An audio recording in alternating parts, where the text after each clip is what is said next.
Hello বন্ধুরা, আশা করি তোমরা সবাই ভালো আছো। নানান ব্যঞ্জনে আজ তোমাদের কাছে নিয়ে এসেছি শোলা কচু দিয়ে ইলিশ মাছের পাতলা ঝোল।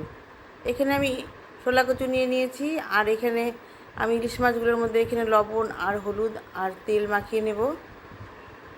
আর কচুটাকে আমি পাতলা পাতলা করে কেটে নেব, ওটা আর কাটা দেখালাম না। আর মাছের মধ্যে এখন তেল দিয়ে দিচ্ছি। তেল দিয়ে মাছটাকে এখন আমি মেখে নেব ভালো করে।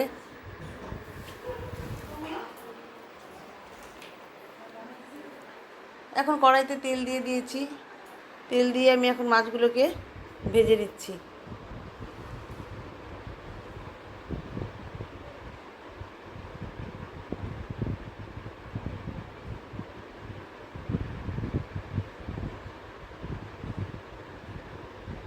মাছগুলোকে ভেজে নেব। আর থালির মধ্যে যে তেলটা ছিল তেলটা দিয়ে দিলাম। বেশি ভাজবো না, হালকা করে করে করে ভেজে নেব একটু। এখন একটু উল্টে দিচ্ছি, দিয়ে তারপর নামিয়ে নেব। লেজটাকে একটু একটু সামান্য বেশি ভাজবো, আর বাকিগুলোকে আর বেশি ভাজবো না।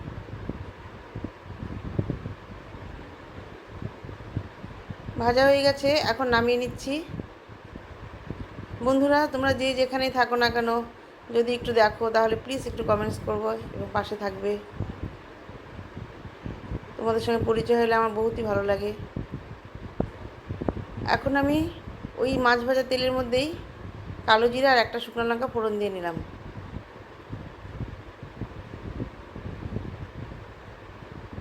ফোড়ন দিয়ে ভেজে নিচ্ছি। এখন এর মধ্যে এই কচুগুলোকে আমি একটু সিদ্ধ করে নিয়েছিলাম। সিদ্ধ করে নিয়ে এখন আমি কচুগুলোকে একটু ভেজে নিচ্ছি।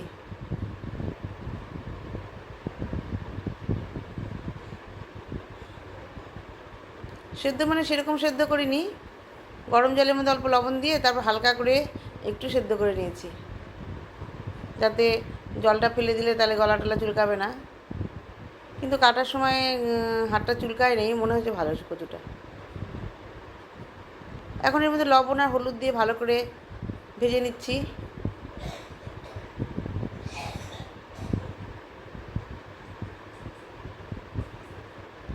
ভেজে নিয়ে এখন কচুটাকে আমি উঠিয়ে নেব।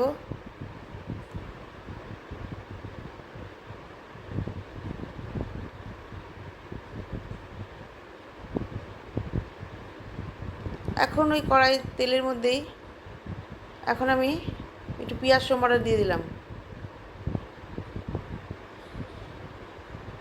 পেঁয়াজটা ভাজা ভাজা হয়ে গেছে।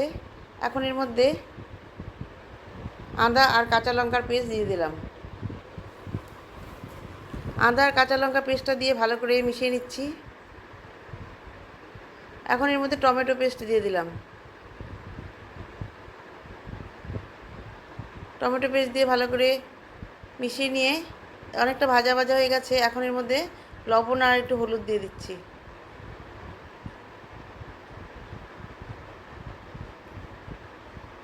লবণ হলুদ দিয়ে এর মধ্যে একটু জিরের গুঁড়ো আর শুকনো লঙ্কার গুঁড়ো দিয়ে এখন ভালো করে এটাকে মিশিয়ে নেব। ভালো করে মিশিয়ে নিচ্ছি।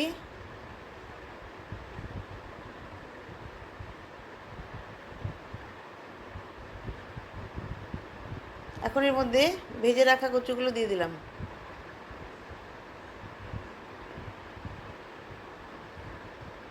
দিয়ে ভালো করে ভেজে নিচ্ছি।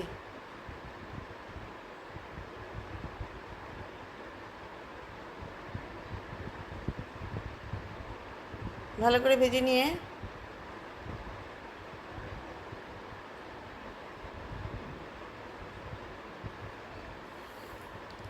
এখন এর মধ্যে গরম জল করা ছিল, সেই গরম জলটা দিয়ে দিলাম।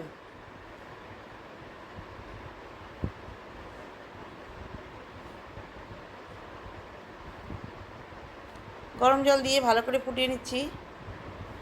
তারপর এর মধ্যে মাছগুলোকে দিয়ে দিচ্ছি।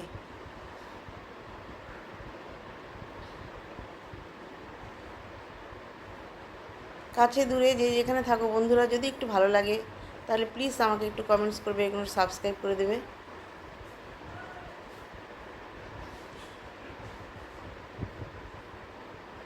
এখন এই মাছটাকে ফুটিয়ে নিচ্ছি।